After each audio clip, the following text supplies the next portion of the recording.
Hello everyone! Kumusta ang tanan? For this video, we're going to show you how we make this pimple popper cake na ni-request ng ating customer.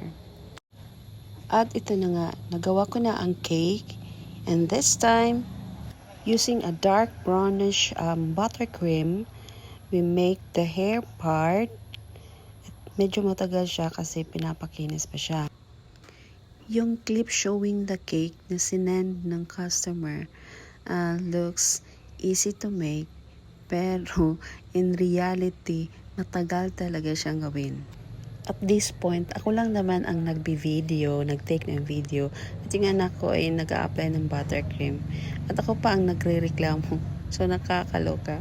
Ada, magpinisay na lang ko. So, at this point, gibutang na ni mga pimple nga mga daggo kayo sa nawong sa babae, sa cake.